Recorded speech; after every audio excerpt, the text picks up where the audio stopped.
something minutes outside in the yard with the pups running around and then had technical difficulties. So we're going to break it down a little bit and talk about this section of it, which is talking about the densities, where we are, who we are, what we are. You know, there's a lot more than meets the eye when it comes to existence. Mm-hmm. Well, there's a lot of different energy forms, you know, and when we're looking at this energy and in this spectrum, we're only seeing a very teeny tiny sliver of the visible light spectrum in comparison to this huge, ginormous light spectrum. We only see the tiniest little bit, and there's so many other details in between. Yeah, and that's such a good point. I think a lot of people are very, very visual, so we just wanted to put this up on the board. Maybe it'll help with explaining a little bit. So there's one source, which encompasses the manifest and the unmanifest. It encompasses everything that ever was, everything that ever will be, everything that could be, and everything that isn't. Mm-hmm. And all that in between. Yeah, and then when we talk about that divine feminine energy, the mother energies, well, we're talking about the mother of manifestation. And that doesn't mean just on 3D. That's on all densities. Mm-hmm. So the divine feminine, you could think of it as that which is, that which was, and it's still that which will be, but as far as the manifest side of things. Mm-hmm. So, you know, again, there's so many things that have infiltrated every tradition that we could look at. And we could look at the Gnostic point of view, and now not all Gnostic point of views were the same. Just like when Christianity first came out, you know, there wasn't one unified vision. Not at all. They debated, well, who was Yeshua? Was he God? Was he man? Was he God-man? And you got to realize, too, there was this tradition in every culture that speaks of the gods. And when they speak of the gods, they're speaking of beings that were more advanced than humans, but appeared to humans in a physical sort of way. Every culture talks about this. Mm-hmm. Yet they're not source. They're not source in its entirety. Yet source is within them, source is within us. So there is one source, there is one God with a big G, so to speak, but anything that could be named is not that source because it's beyond any naming. So if you look to the Tao Te Ching, it does a good job in explaining how the Tao is everything, and it's everything that isn't. But anytime you think you've named it, you haven't. Mm-hmm. I mean, just when you look in the Bible and it says, and God commanded all of these things to happen, you really have to be careful and ask yourself, well, which God are they referring to? Because I guarantee you it's not the one source.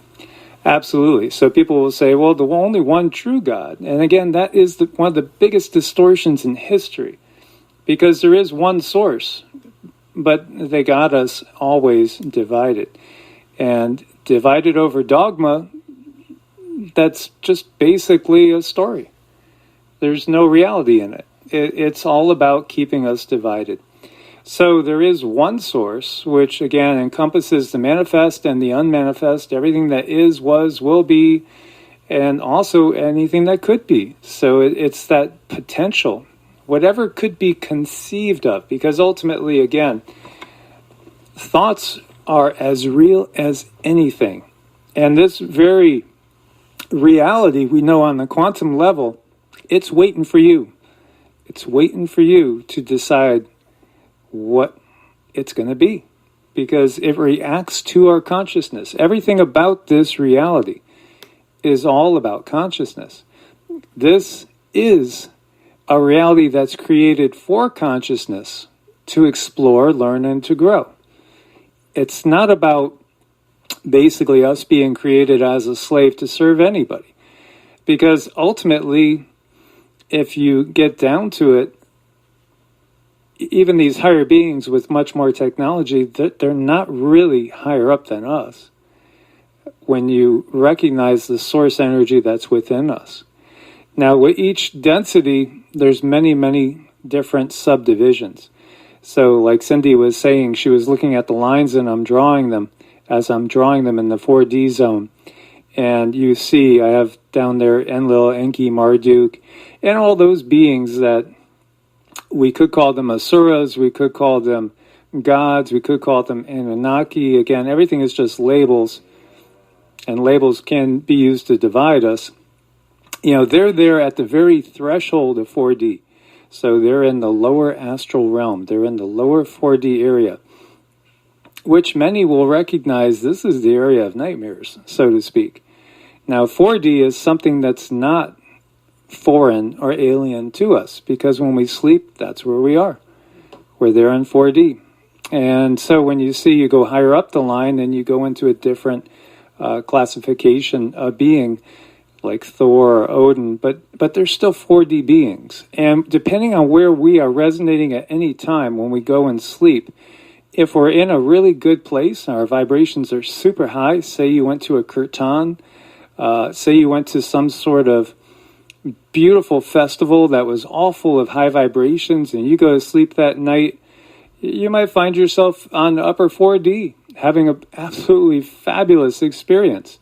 Now, if you went and saw a horror movie, and it's sticking in your consciousness, and you have nightmares, you might find yourself on the lower 4D. You might find yourself in that lower astral realm with all those dark, nasty little ticks and leeches of the lower astral realm. When we're waking, we've been in 3D, and at some point in time, and actually for some people now, even when they're awake, they are experiencing 4D and 3D kind of simultaneously. But this is part of the ascension process as we make our way back up from the bottom point in the ascension process, the Kali Yuga, start going out of the Dark Age, and then you could look at it as Bronze Age, Silver Age, Golden Age. The Golden Age will have us back up in that 5D, and we'll be reunited with, in most cases or many cases, our higher selves, like when we make that term. And we talk about our higher self. It's that part of us which is still operating on the higher density. We are a lot more complicated than we understand. Consciousness itself is a lot, well, there's just a lot more to it than what we've been told in the religious, stories and traditions. You have to really delve deep. And I think it's really important to understand, like in our daily lives, when we are exposed to a lot of stressors, we're exposed to a lot of worry, we're really pushing ourselves beyond where we should. These are the things that when you go to sleep at night can really put you in that realm where other entities might be able to toy with you, give you nightmares. So if you're under a lot of stress, that is, you do kind of open yourself up to those energies. And that's why it's really important, like before we go to bed, is to spend some time in meditation. Write down some things that you are grateful for. You want to pull yourself up and out of that state of mind where you're really, really stressed. And another thing that's done to us to hold us in that lower 4D is just life in general, having to go to work, the hustle, the daily hustle, the rat race, the arguing, the fussing, the he said, she said, no, this is, you're wrong and I'm right. All of that anchors us down into that lower 4D. So taking the time for yourself at night to pull up and out of that so you can have those more productive, better dreams instead of being pulled down with those entities that are going to toy with you. Absolutely. So, you see our higher selves there. Now, it depends on the individual and the soul, because, again, new souls, so to speak, are being born all the time off of Source. Source is always basically taking little bits of itself and fractalizing it. And this is one of the biggest keys to understand, is the fractal nature of the universe. Everything is fractals.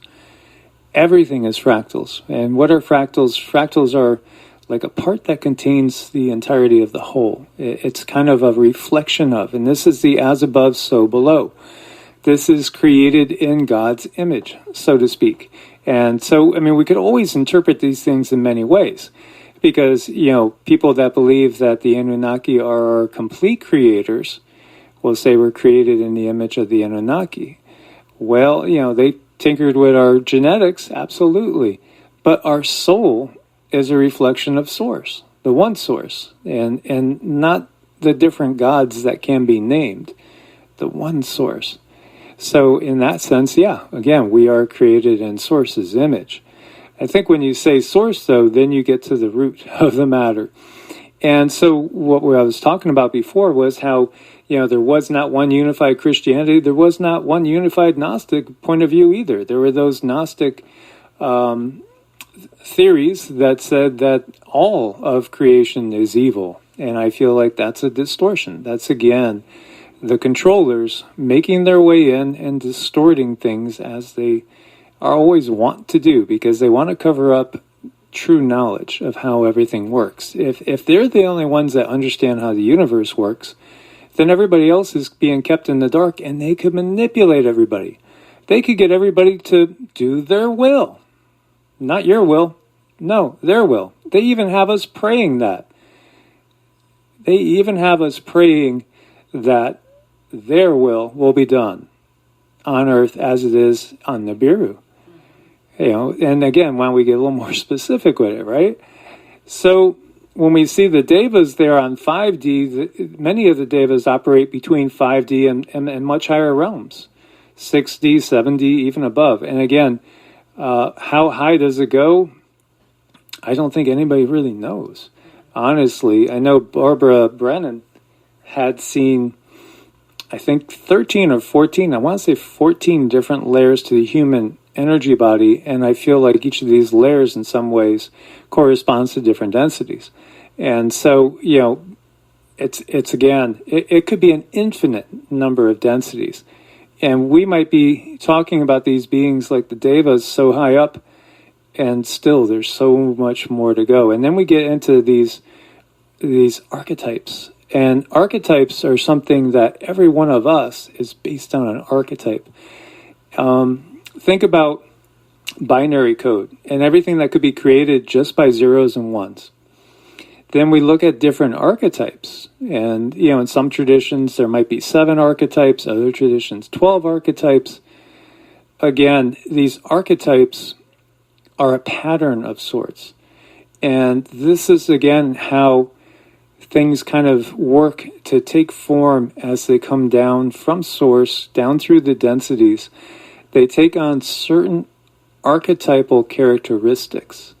And so you might find that, in general, you've always been maybe a nurturer.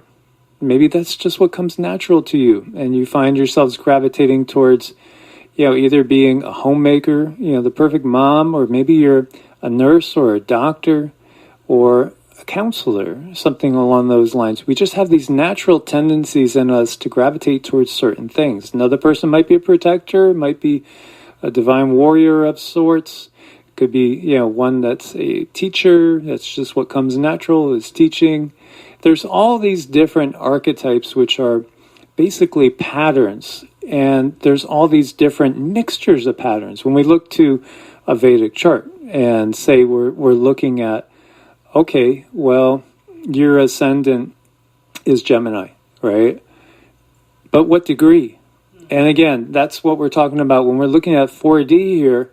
Oh, that's a 4th density being. Yeah, but what degree? The ones down at that lower level, you don't want to really be around.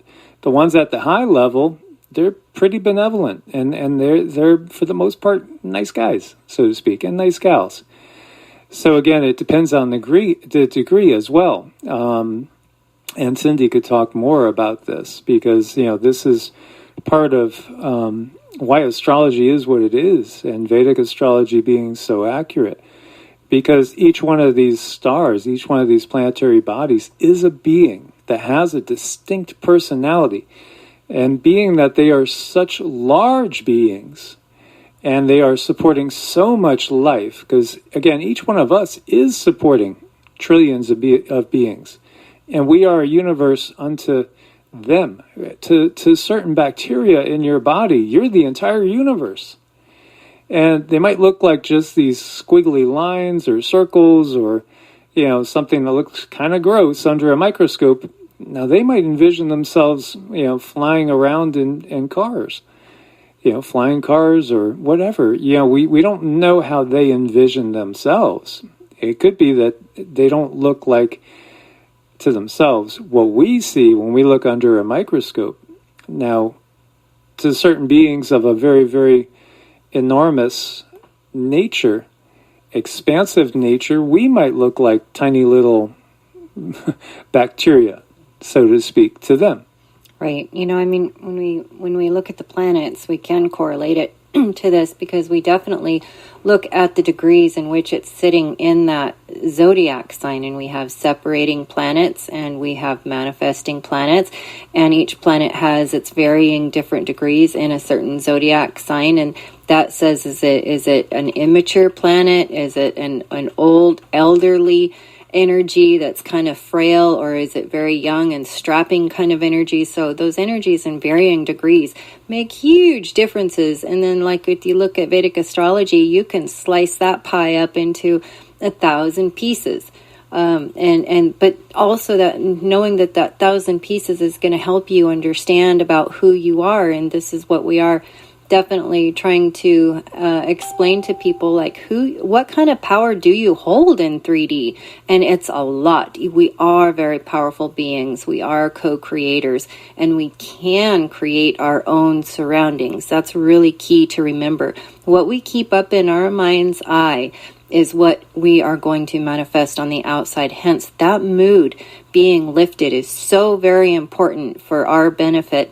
But look what they do. They surround us with all of these nasty things, when it comes to the news. It's all bad news. So you're keeping in your mind's eye, if you're watching mainstream, you're keeping in your mind's eye all of that negativity. And guess what you're going to produce? So that's why our mind, our self, the being who is in the mind's eye, is so important to have that be a positive thing.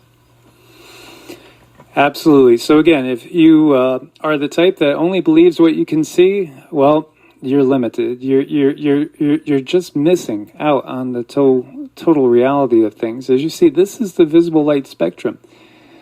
Do microwaves really heat food? Not that I would use one, but yeah, they can do that. Do you ever listen to FM or AM radio? Well, you listen, you hear with your own ears, you can see they're at a totally different spectrum than the visible light spectrum. And so again, that's just a tiny, tiny, tiny portion of all that there is.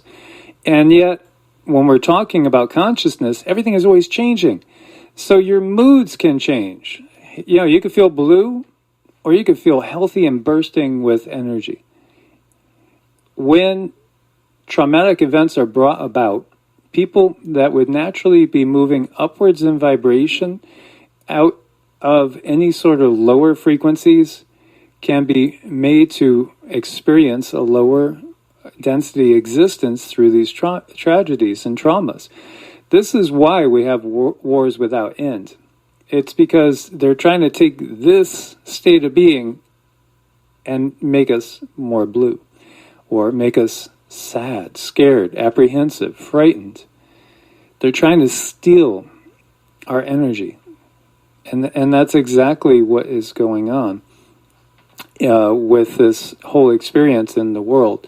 There's much more than meets the eye. And again, we're about to take a step, into their home territory, so to speak. But we have like a get-out-of-jail-free card naturally, which would take us straight up into that 5D experience and reintegrating ourselves with our higher selves. So again, the fractal nature of the universe, it's key to understanding that. It really is. And, when we talk with people and they say, I want to know my guides and my angels, to give a description is really easy of that entity. The hard part lies in the actual name, because we deal in vibrations. Everything has its own vibrational frequency. So names are a man-made construct, and that's what makes names so difficult to explain. But you can explain the nature of a being. You can explain the desires of a being, because you're given all these different emotional vibrations to use to explain with. And when you're dealing with source energy, you are dealing with all of these beautiful patterns. And someone was asking me what pattern do I see with Source, and the pattern that I use when I repattern people is actually it's called the golden ratio, or some people call it phi, and that's the pattern I use. To me, that really helps someone blend in with the Source energy, and that helps someone make their moves or their daily decisions based on their highest level of occupancy. So there's so much to this, and it's just an ongoing learning playground that never gets dull, never gets boring, but you do have to allow for some of what you have learned to fall away, because remember, they teach us what they want us to know, because that helps keep us in control. So we have to be willing to open up our hearts to a lot of this information to help us expand and grow into the true enlightenment. Yeah, so, quantum entanglement, which Einstein called spooky action at a distance, is really an amazing thing. So if we think of everything as being one, and then you could visualize it as a big bang, and all of a sudden that one is just blowing itself up into an infinite number of little things. At one time, there was the oneness, and that never ends. That never ends, and it doesn't matter what densities we're on. It never ends. We are all tied together. And so when we see Earth, and Earth as it transit through these different densities and now is on a return path back up to its higher self, it still has an aspect of itself that's always with it, just like with us. There's our higher self is always with us. Our higher self is on those other densities. And going back to what we were showing here, this is kind of a temporary us. We're here in this vehicle. The vehicle's not us. My first car was a 1970 Chevy Impala that was like a tank. It's probably, I don't know what it is. Maybe it's a toaster now, a couple toasters. Who knows what it is? It's the same thing with our bodies. Zeke was a wonderful friend, and he's still with us, and he still jumps into Rama's body from time to time, and you could tell when he does that. So he is still his own being, even though his body is no longer with us. And his consciousness is actually able to join with Rama's at that time. Our consciousness, it's the same thing. So my mother, for instance, big jazz fan. I mean, she's a huge jazz fan. And I find it curious that now all of a sudden, after she's passed on, I've just grown a little bit more into like jazz music and exploring it. And I was wondering, is it just nostalgia? Is it just, I'm thinking of her in a positive light and all the stuff she used to listen to? I don't think so. I think it's more than that. And then Cindy was giving me a message from the guides where the guides say, well, yeah, she could live through you now. So when we talk about this, our guides actually can live through us. And sometimes we're the guides living through others when they take their turn on this density. And a lot of people that I know are having these experiences when a loved one dies. They start taking on a lot of their mannerisms, especially it seems like if it's a parent. They might start to dress a little more like them. They might start to, like Mike, listen to a little more music that their parents listen to. And this is absolutely your loved one who is merging with you and just wanting you to understand that they are there, they have not gone anywhere, trying to bring you a little bit of comfort. So that's very, very common for these things to happen if we lose a loved one and they're no longer here in the 3D where we can see them, but they're definitely here where we can feel them. Consciousness doesn't all of a sudden not be. Consciousness is all that there is. So in that sense, we should never really fear anything. And when it comes to our lives here, again, they can do terrible things. There's been horrible atrocities that have happened all throughout time. We talked about World War II on the first video today on evolutionary and what was done to so many people. Well, they could crush every car I ever had and turn them into all the toasters they want. They're still not going to, I'm not going to let them touch my soul and change my soul. And that's just the realization of the bigger picture. Because, again, this is trial by fire in so many ways. And Cindy had brought up Peter Dunev, who I don't know if he was always our guide, or maybe even maybe we are kind of co-fractals in some ways, because he overshadowed me when I was in meditation. And then we were sharing information about what he saw. And he saw that galactic superwave coming that changes everything in an instant. And, by the way, he had an affinity for Qigong and music as well. So I do think that we share a similar fractal at the top, at the higher end. When you get down to it, we can view ourselves as fallen angels, those of you that are lightworker starseeds. And there's a negative connotation associated with that term on the mainstream religion. And again, the mainstream religion comes from the controllers. So if you're believing exactly what they're selling, you're missing the big picture. You're just believing them as if you're believing MSNBC, Fox News, as if you're believing the words of number 46 or Nancy Pelosi or anything else, because it's just part of the control mechanism. Mm-hmm. It's part of the story they are selling you. And this is, again, they are always trying to trap people in boxes. And, we escape one box, fine, we're still in another. And it could be that Cindy and I are still in another box to be realized too at some level. But we do know we've been through this cycle many times on Earth, and I'm thankful that we have that knowledge so we know to hold steadfast. Mm-hmm.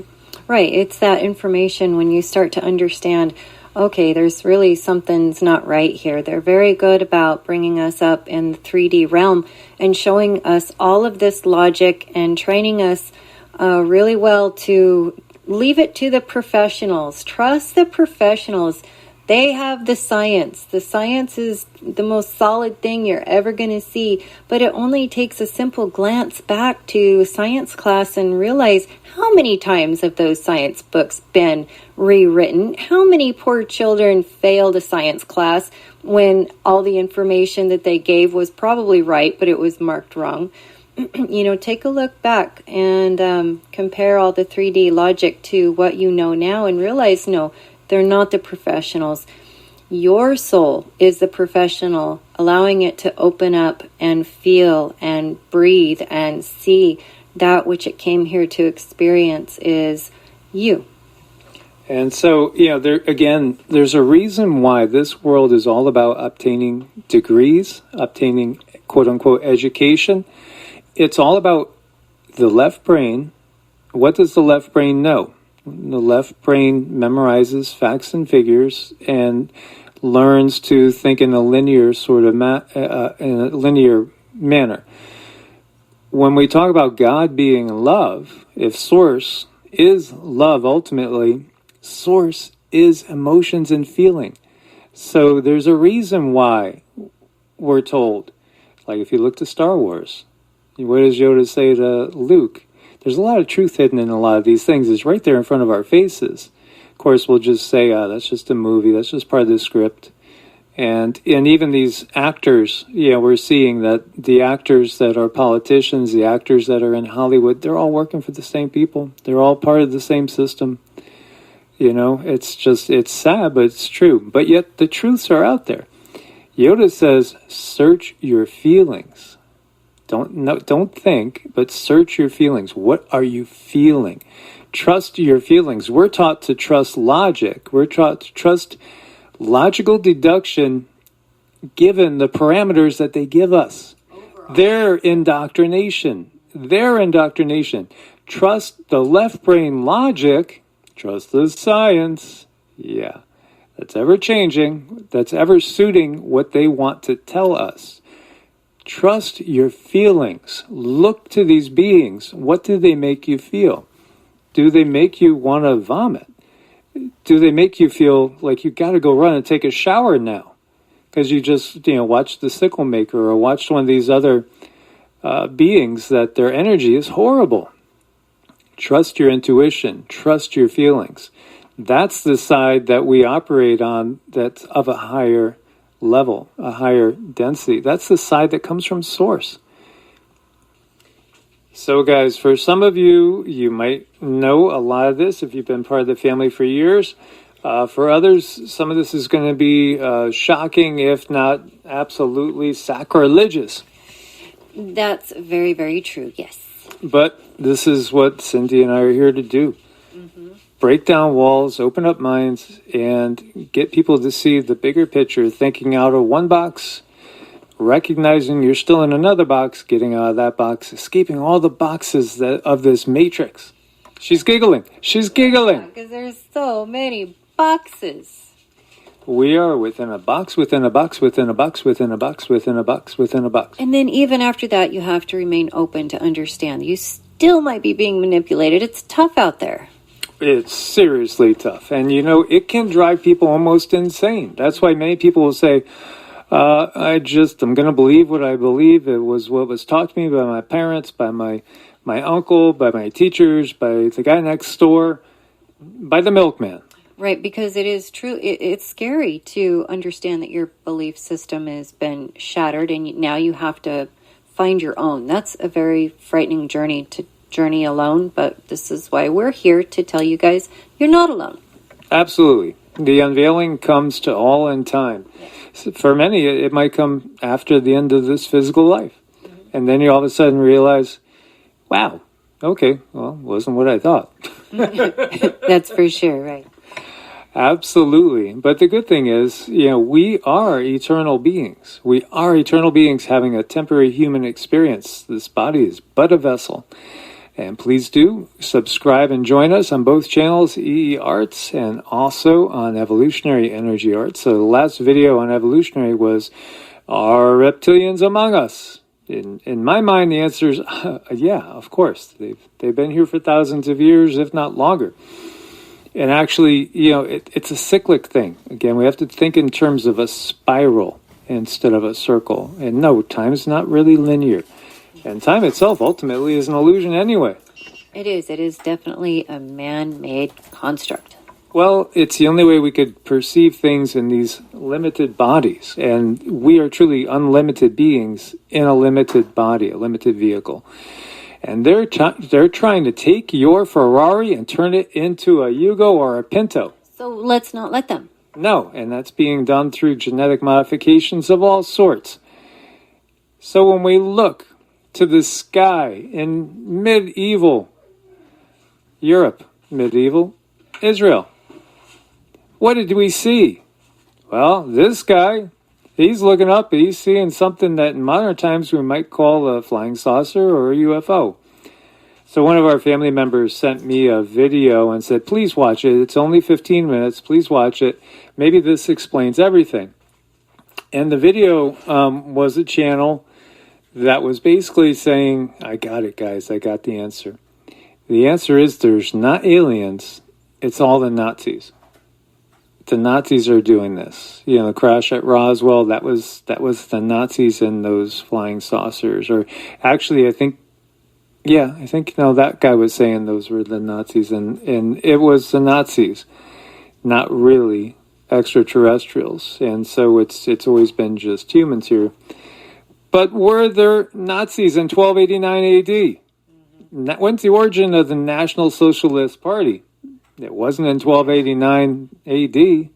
So how do we explain this? Well, it was just a strange cloud. Why? Maybe it was an angel of the Lord. He looks curious. He's like, wow. Meanwhile, we're seeing the Virgin Mary, and we're seeing an angel playing with little baby Yeshua. And when we look at the crucifixion here, we see guys in UFOs, manning them. These are guys in ships. Are the angels, is this what people meant by angels again? What is the original translation of angel? Well, the Greek word that was used basically denotes messengers. So this is where everything is twisted. Are there angels? Yeah, there are angels. Were many things taken to be angels that were extraterrestrials? Perhaps. And interdimensionals, because there are beings that know how to change their vibratory frequency so that they might appear solid in 3D when they're normally in 4D.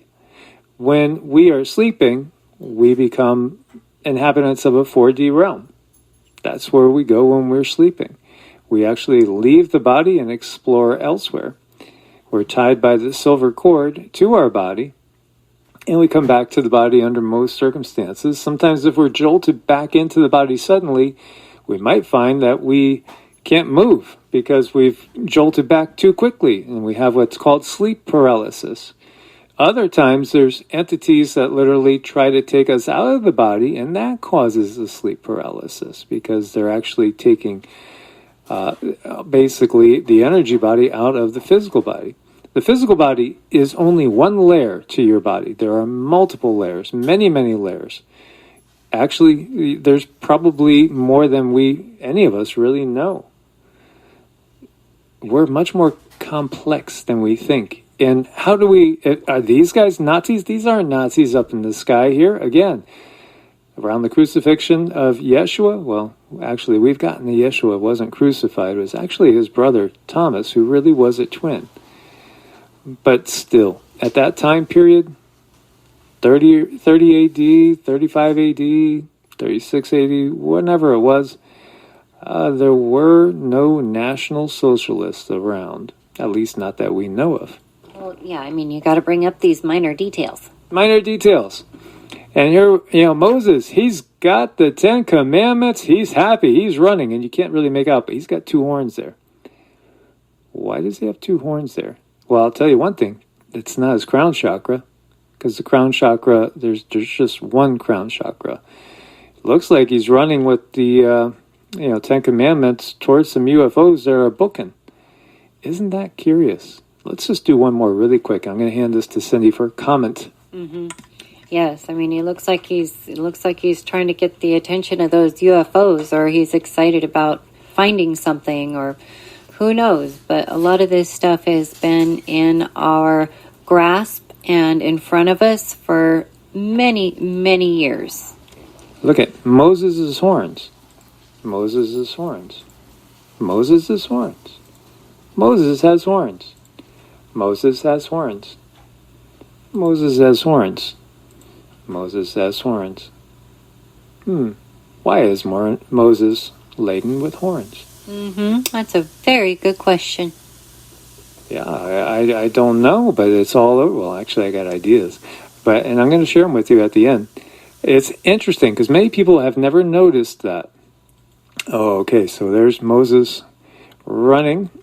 Oh, this dude's got horns too. Wow, he's got a face on his bumpkin. That's really weird. Now, again, this is a medieval painting, and a lot of these are from like 1000 to 1400 AD. And here we see somebody that looks very, very papal, talking to the devil. He's showing him a book. Here we have a little Japanese, this was a wood cutting, I believe, showing a clear saucer on the ground. I don't think, and this is again from Japan, this is again probably 1,000 years old. There were no National Socialists around, just saying. And again, a UFO beaming down light, and this is, again, I think that's, I'm not sure if that was the baptism of Yeshua with John the Baptist, but again, those times, clearly a flying saucer in the sky beaming down light. Is that an angel of the Lord? How about this angel of the Lord? Beaming down a golden light from a very circular cloud, could be holding a saucer in there. Oh, here's the Holy Spirit coming down as a dove into the crown chakra of Mary. Yeah, I love that one. That was a great one. It's actually called the Adoration of the Extraterrestrials. That is so perfect. That must be a modern name for an old painting. And it is. It is an ancient painting. It's a wonderful painting. I love it. This is one of my favorites. I wish we had a copy of it. Heavenly vortex and holy dove are standard devices found in many Annunciation scenes. Why? Does it come from extraterrestrials? I don't know. It's I always thought, well, maybe they're just spending some extra time on the clouds. Absolutely. Well, again, and we've shared with you guides that we have guides that many of you know. Yeshua, both Marys, are our guides of ours. They know the Galactic Fed. The Galactic Fed knows them. Yes, there is a counterfeit Galactic Federation. Of course, because anything that's out there that is real and benevolent, the controllers, again, we got to keep referring back to question number one, or answer number one, however you want to put it. Who controls the world? Is there a hand? Who controls the world? Well, who does the Bible say controls the world? I see a cute girl in the front row here. Well, Satan controls. Good girl. Give her. There's the gold star on the forehead. She got it. So, if Satan controls the world, don't you think Satan controls the narrative? It's only logical, guys. Here's another wood cutting, and again, the original is from hundreds of years ago. It's a nice classic saucer you got up there in the sky. Here's another one, and look at the people praying to it. Praying to it. Ships in the sky. Ships in the sky. Look at more ships in the sky. Check out that ship, she says. Whoa! It's an angel of the Lord. And then we got all these beings in different art that's really old, all over the place, southwest U.S., showing beings that look like they're in some sort of suits. It's just, this is everywhere you look. They have found countless artifacts in Mesoamerica. They look pretty much like UFOs to me. They look very similar to the ones that, the Nazis were building, because they got information from some extraterrestrials, interdimensionals. Yes, extraterrestrial and interdimensional, we should put those two together. Do we really think that there's no other life on the 3D realm when we know there's an infinite number of galaxies all around us? There's so many galaxies all around us. And this entire universe is just one universe. There's an infinite number of universes. There's more universes out there than there are cells in your body, and there's trillions. So obviously there's life in the 3D realm everywhere, but there's also life in 4D and 5D and 6D and 2D. And so, life abounds all over, not just in one density, as we see. These ancient artifacts are all over the place. People have been seeing what looks like just classic saucers, and many times, rockets of some sort. And again, this is a Mesoamerica one. That's a pretty damn clear depiction of some sort of vehicle that's used for flying. Or maybe it's used under the water too. Again, classic saucer shape. And then we got the lizard men everywhere. Lizard men in Mesoamerica, lizard men in Southeast Asia, lizard men over in the Fertile Crescent area. And then we got these strange metallic spheres that date to 2 billion years old. They're darn near close to the beginning of the Earth, according to modern calculations. What are they doing here? Who made those? Certainly not Homo sapiens.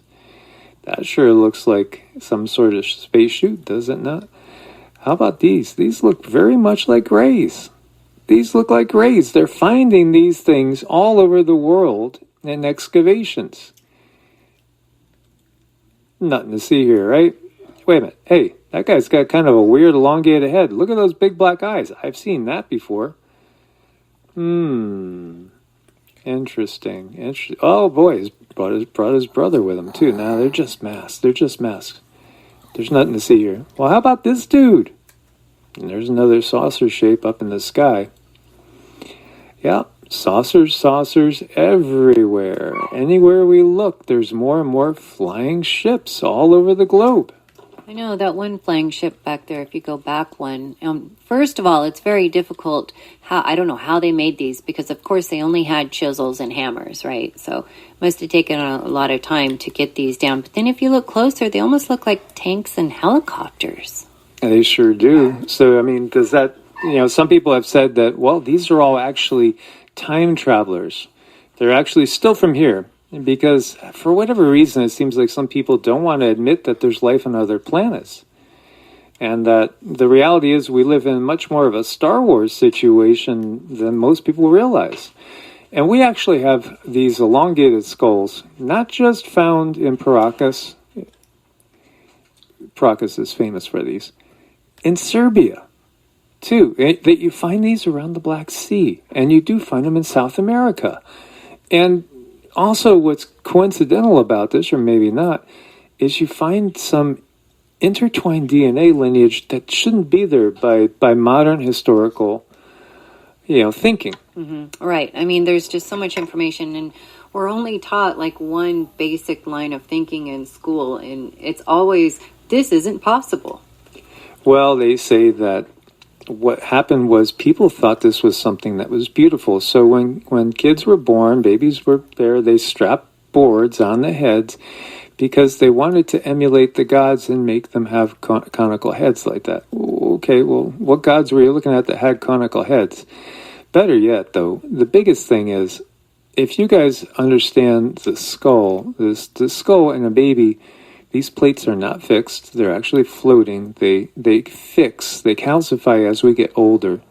There's a certain number of plates. We have the frontal, we have the sphenoid, we have the parietal. And the foramen magnum is in one spot, always the same spot. And that's where the spinal cord goes through.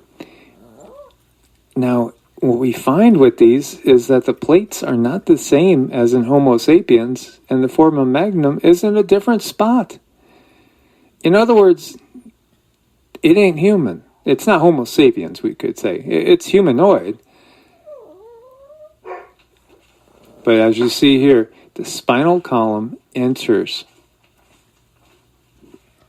the bottom of the skull very much farther back than normal. A genetic adaptation? Or are they just simply a different species of humanoid? Cranial knitting present in all human skulls. It's not there. This is a different species. This is a different species. But then there's been many, many different species upon the planet. And some of these beings, offsprings, are still amongst us. This is the class that rules the planet that we see, which is, there are hybrid offsprings. As you look at Jacob Rothschild, the shape of the skull. You ever wonder why the Pope has a hat the way it is? Because it was to cover up their pointy heads. Seriously now. When we look to Nazca, another fabulous place over there in South America, very fascinating, we see the Nazca lines, which are so immense that you can't see what they are from the ground. You could only see it from way above the surface. Why would people ever do that unless they're trying to say hi to somebody flying above? It's just obvious.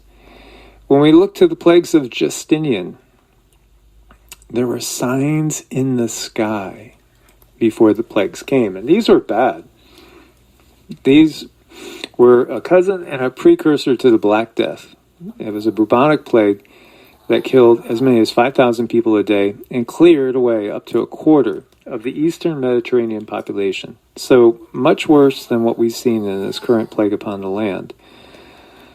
It wiped out a quarter of the population in that area. 25%. Huge, huge, huge number. And many people saw unusual things in the sky right before the plague hit.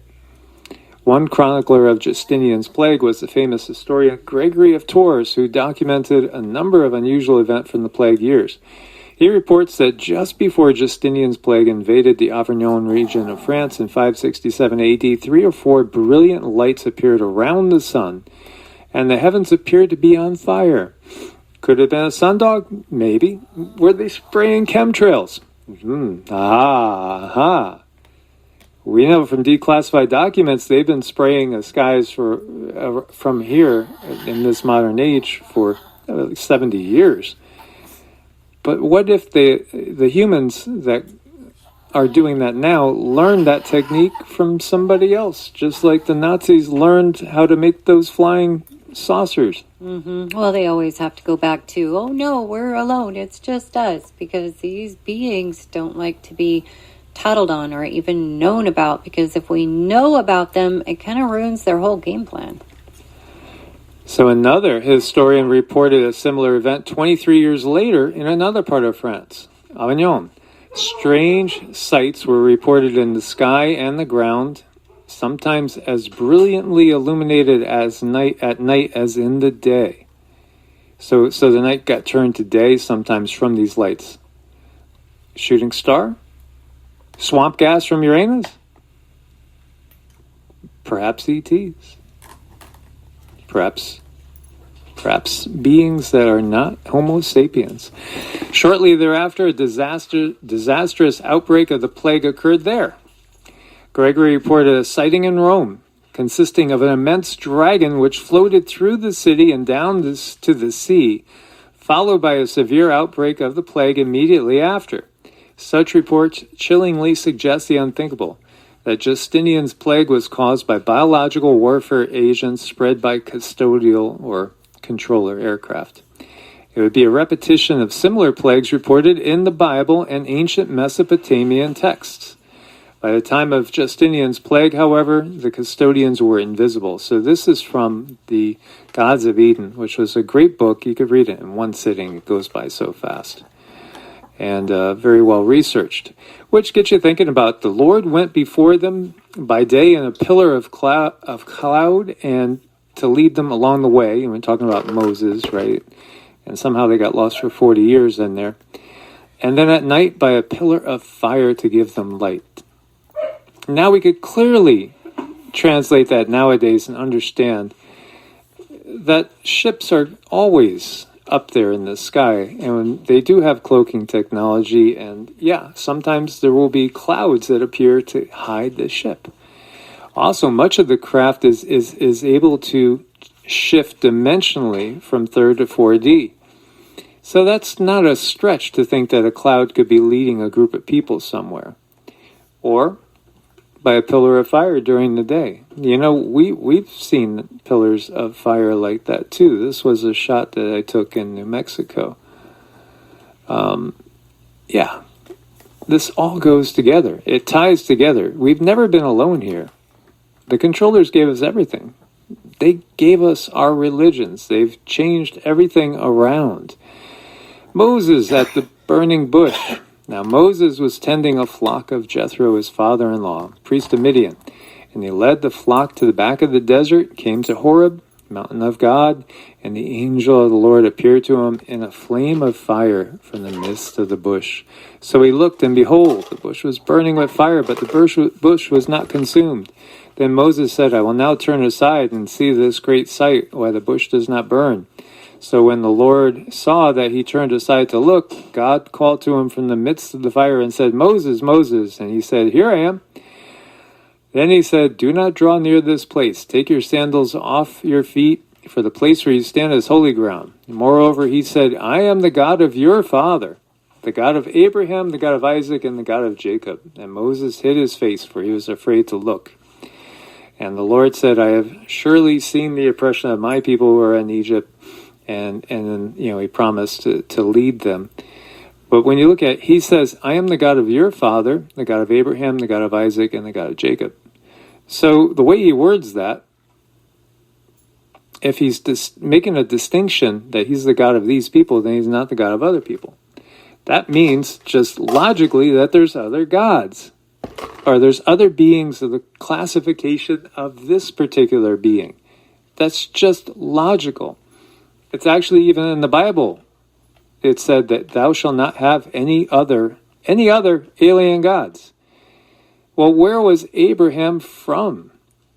He was from Ur of the Chaldees. And when we look to what's depicted, the burning bush, and you see the legends of the jinn. The jinn appear as fire themselves. Think of fiery elementals, and it's interesting too. Islamic lore says they were created before humans, and they were created of the elements themselves. So was he actually talking to a jinn? And we have seen one ourselves too, and we actually got photos of it, as we've shared this with you guys too. And this being, we suspect, slaughtered all these sheep and goats that were there, as this was in Mississippi, and we've shared this story with you guys many, many times, and we caught this being on the camera there. So you might be looking at an actual jinn. That's what it feels like. And here you could see it looking right at them. What does this being give you as far as a feeling? I mean, what does it make you feel? What does it make you feel, Cindy?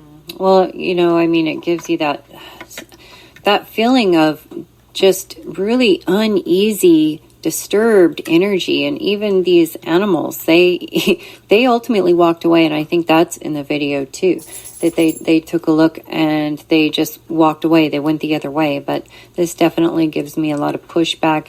It also has this notion and this energy of control about it, and another feeling of spite or revenge. So this being is, I think this is what drives it, are all these negative energies, and they're swirling, and creating a wake of negative energy around them.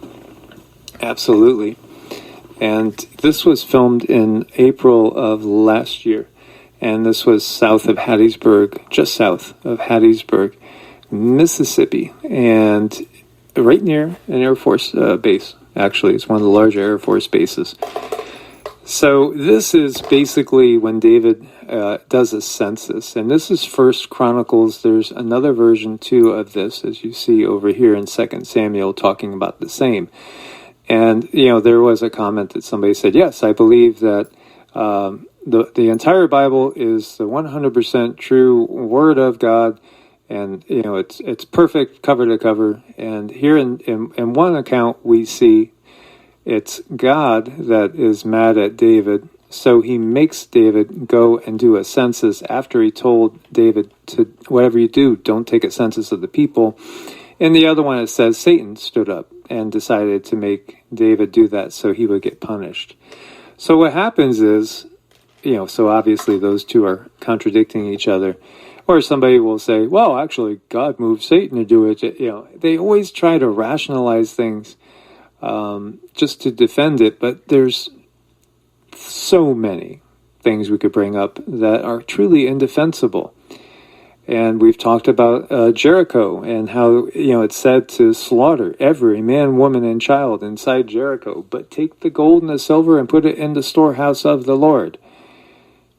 And again, we were told, thou shalt not kill. Then how do you have go kill every man, woman, and child? How can you possibly, there is no justification for that ever. And people will rationalize saying, well, they're the sons and daughters of the Nephilim. No, they weren't. The DNA evidence doesn't show that. What we've found from the people that were living in that area is very, very similar DNA to who are there now. Just another persecuted people. Again, just another scapegoat. That whole concept of scapegoat, even comes up. And we want to be very, very careful with this, because guess what?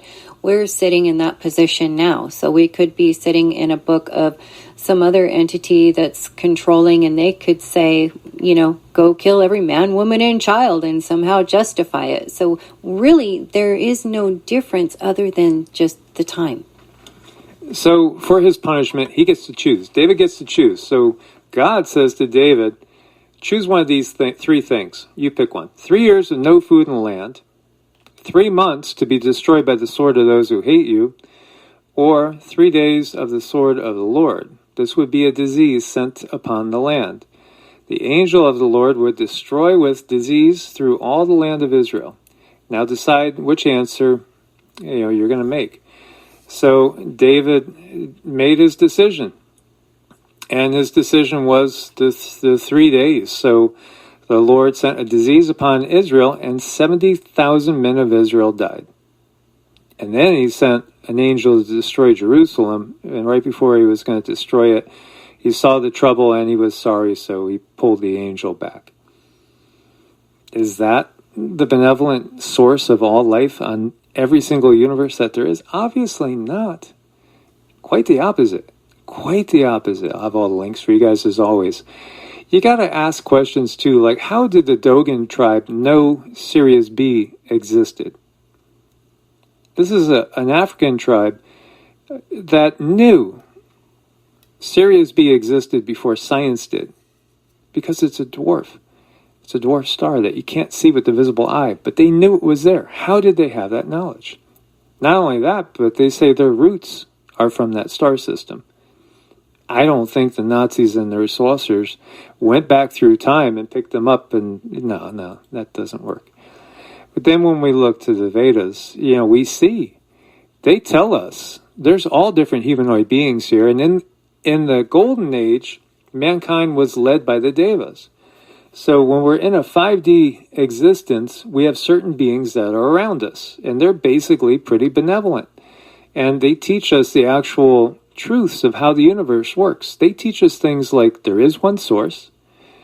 That source is in everybody. Everybody has that source in you. And they teach that there's life out there. Life is abundant. They teach about how to cultivate chi and prana, how to live healthy, how to cultivate happiness and joy in your life, all the basic good things. And then as we descend out of the Golden Age into the Silver, you start to get a little bit of the dark side starting to gain knowledge, gain power, starting to work and weave their way. They're still not dominating, but they're starting to be present, starting to whisper in the ears of those that can be controlled through ego, jealousy, lust for power, all these different things. And by the time we get to the Bronze Age, then we're starting to get into trouble. And then, of course, the Kali Yuga is where we have been. And then we're surrounded all by the Dark Ones, the exact opposite of the Golden Age. In the Golden Age, we're surrounded by the benevolent beings, the true benevolent beings. And they're known as Devas in the Vedic texts. They teach us that our universe is just one universe amongst unlimited material universes. You can't count all the universes. Every one of those universes has a different creator. So the creator of this particular universe is not necessarily the creator of another universe. And yet there is one source. One source. Mm-hmm. And, you get so many more answers and so many understandings, and you're not just left kind of stumped, with information, thinking, what does that mean? Because you can go into these books and you can go searching for answers, and you'll find them, because they do explore consciousness on so many different levels.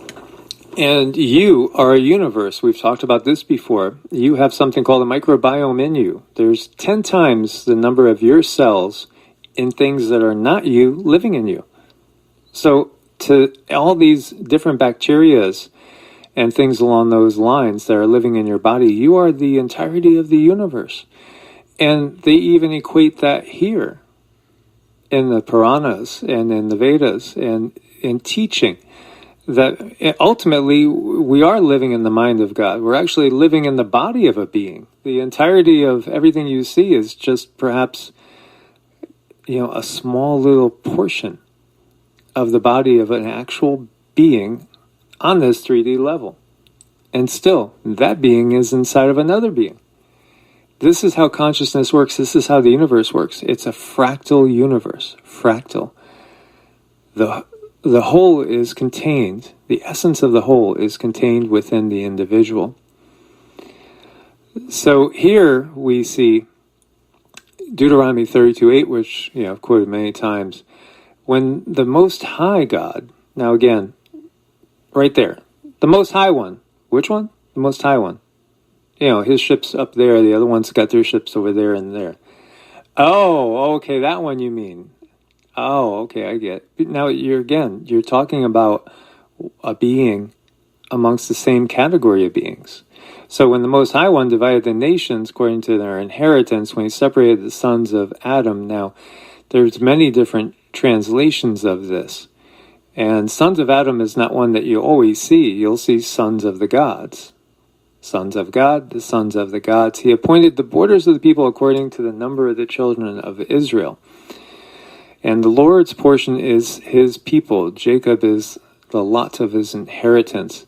That was from a 1599 Geneva translation If we look at other translations, we'll find that it's slightly different. So when we look to this one is the complete Jewish Bible.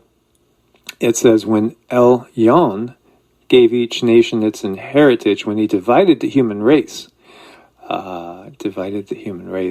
he assigned the boundaries of peoples according to Israel's population, but Adonai's share was his own people, Yaakov, his allotted heritage. Now, when we look back and we understand that the Anunnaki gods, the Sumerian gods, each had their own city. There were patron deities of each individual city. When we hear from the Bible that, where did Abraham come from? He came from there. He came from Sumeria. He came from Ur of the Chaldees.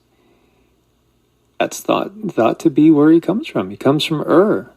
Okay. So, you're saying he comes from a Sumerian heritage. Oh. Because, again, the Bible is just revisions of the much older tales that we get from Sumeria. And they predate the Bible by thousands of years. So then you got to wonder, well, who was the deity that was, the patron deity of Ur? And it was the moon god. The moon god was the tutelary deity of the city of Ur. His reach and importance was far greater than just a city god. The moon god is clearly one of the more important deities in the wider pantheon. And so referred to as Nana or Sin. Oh, there was a word in the Bible called Sin, wasn't there? And what's fascinating too is when you look at his symbol and his symbols. The primary symbol of the moon god was a bull, the result of a horizontal crescent of the waxing moon appearing similar to the horns of that animal. Wait a minute. The crescent of a waxing moon, the horns of an animal. That's reminding me of something. This symbolism led to a consideration of the moon god as a cowherd. So you mean he's got a flock? He's like a shepherd. He's a cowherd. Interesting. Most celebrated, most clearly in the composition, the herds of Nana. Nana, Nanar, Sin. Horns, moon god, moon. There are legends all around the world of a time before the moon was in the sky. The Etruscans spoke of it. Aristotle spoke of it. Apollonius of Rhodes spoke about it. Hippolytus as well. The legends all over that the moon was brought here. There's African tribes that say the moon was brought here by two brothers that were constantly at war with each other. Sounds an awful lot like Enlil and Enki, doesn't it? The moon itself, well, according to some and according to what we got, is a base. It is a base, and the Anunnaki are the ones that brought it here. When you think about the symbol of Islam, you think crescent moon, don't you? But if you tilt that a little bit, it is like two horns, is it not? Interesting. And I showed Cindy this because this is associated with Nanar, and this is associated, again, with what we were just talking about. I showed her this after I asked her, can you remote view Nanar, Sin, and will you share what you got? Mm-hmm. So what they showed me is this being comes down from the sky on a platform, and he's standing in the middle of his platform. He's really, people are quite frightened when this guy shows up because he's very controlling. He's very negative. He inflicts punishment. He inflicts anything he wants to harm people. He's just not nice. And that's the thing that kept coming through is people cower when this guy shows up. And it felt really awful. His energy is just awful. So that's what came through is this control and his desire for control and to look down on the crowds and belittle people. And if anyone displeased him, he would just get rid of them. It was kind of a yucky vision. Absolutely, but this is how they were. This is exactly how they ruled, through fear, through absolute imposing of their will. Wait a minute, look at the way he's holding his arms. That reminds me of something else. Baphomet. Yes, the one that the Masons and all these other people are secretly serving. Wouldn't it be hilarious if, I don't know, hilarious or just scary sad, if people realized that the one that they're afraid of is the same one that they're serving, ultimately listening and following the will, because he's got you covered coming or going. And again, when Yeshua was basically verbally assaulted by the Pharisees and the Sadducees, and he said to them, my God's not your God, because their God was this God. And when you look at the Abrahamic tradition, that includes Islam, Christianity, and Judaism. Of course, there's different subsets within all of those. And there's so many people that simply just want to be doing good, want to be doing right.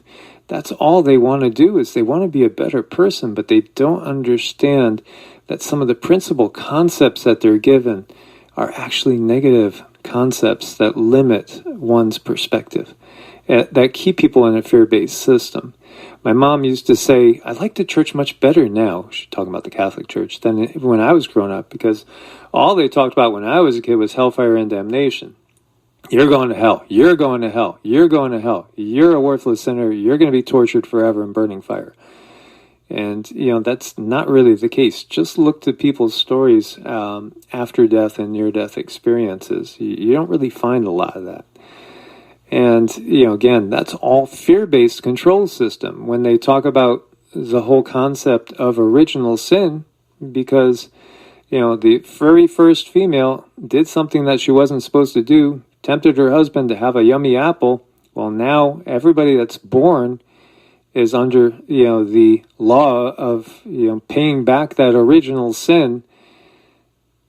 It's ridiculous. It really is, but it's fear-based. And it controls people's minds, because this is what they're brought up with.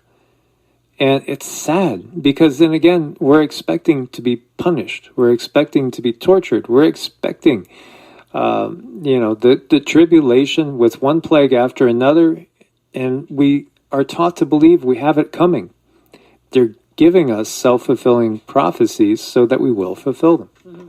And just look at the systems. Look at the systems. We have the religious system. They're always, creating fear, hellfire, and damnation. Look at the political system. They're always creating fear and all of these things that are going to go wrong. Yet they're always saying, but we're going to fix everything. When really everything just keeps getting worse and worse and worse. The longer we follow these leaders, we're just going to follow them right into a hole. And there's many people that have a lot of they got the biggest part of the picture, but they're missing key things. And so here we see, and this is from Michael Sala, he's speaking about the Vedic text, describing the conflictual relationship between the Asuras and the Devas, who are depicted as the primary protagonists for control over the Earth, cities, and other planets. The Asuras, which are the dark ones, the evil ones that we would say are more demonic per se. The Asuras you can really equate to the Anunnaki, Gigi, Draco, appear intent on taking direct control over human cities and civilizations. And here he's saying that those are the Nephilim, depicted in the Book of Enoch. The Asuras use advanced technologies to invade different planets to establish direct control through interbreeding and introduction of advanced technologies. The chief protagonists are the Devas. They also use advanced technologies in their never-ending conflict with the Asuras. But in contrast, the Devas are intent on establishing what they call the Sanatana Dharma, which is the eternal law, where righteous human rulers were in charge of Earth's different kingdoms and civilizations. The Devas did not appear interested in ruling directly over the Earth. They were content in ruling over their own world or realm called Devaloka. In times when the Asuras had overrun the Earth and Devaloka itself, the Devas appealed for help from the Celestials. The celestials were typically the physical embodiment or incarnation of one of three key Hindu gods, Shiva, Vishnu, or Brahma, or of the feminine divine being, the Deva, the Shakti. The Puranas give numerous accounts of how the celestials would intervene in times of cultural degeneration to restore the Sanatana Dharma and help the Devas in their perennial conflict with the Asuras. And the Devas are the ones, primarily, and the Devas are not just really the Hindu gods when you get down to it, so while we do have for guides that we count on every day and call on every day, such as Lakshmi and Ganesha and Vishnu as well, and many others. Also, we could put into that category many other beings that are not necessarily from this tradition, so to speak, like Aset. Because they work together, Aset most know as Isis. I mean, they work together, and from the Native American tradition, White Buffalo Calf Woman, Mother Mary. Again, these beings are all on the same side. Yeshua too. They're all about restoring the balance and the harmony, because these dark beings, they just want control. Mm-hmm. Right, and this is supposed to be an experience. This is supposed to be a beautiful experience of source energy, and there's so many different pieces of us that are connected to so many different pieces of these devas, and it really seems like they want us to be scared of any other entity besides the one they tell us to worship.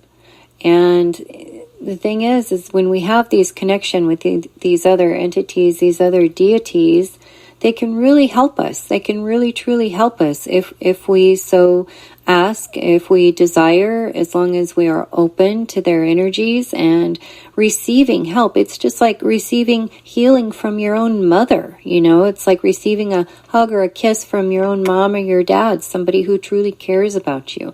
Their energy makes a difference in your life. Absolutely. And so, is there a creator of this universe that is a benevolent being? Absolutely. A wonderful benevolent being. There's also these other beings that pretend to be that creator that are not benevolent. They just want you as a slave. They want your life force. They want to control you and use you. And those are not benevolent beings at all. It's easy enough, you will know them by the fruit they bear. Are they sowing seeds of hatred, division, fear, and war? Or are they sowing the seeds of peace? It's pretty simple, and it's just about opening up and using the faculties of our higher intuitive nature. And so in order to really do that clearly, we have to kind of detox ourselves of all the technology that they're always enveloping us in, all the big FARMA that they're trying to get us to ingest that's going to, again, lower our vibes, and avoid the poisons that are in the air, the water, and the food as much as we can. Just hang in there, because we are going to get to a point where they are losing control. And you could just see by the way they're pushing. They're getting closer all the time, and they're getting more desperate. So don't be afraid to call on the benevolent beings. And we do want to thank everybody, again, that supports us on Patreon and Ko-Fi. Do check out our playlist if you want to start connecting as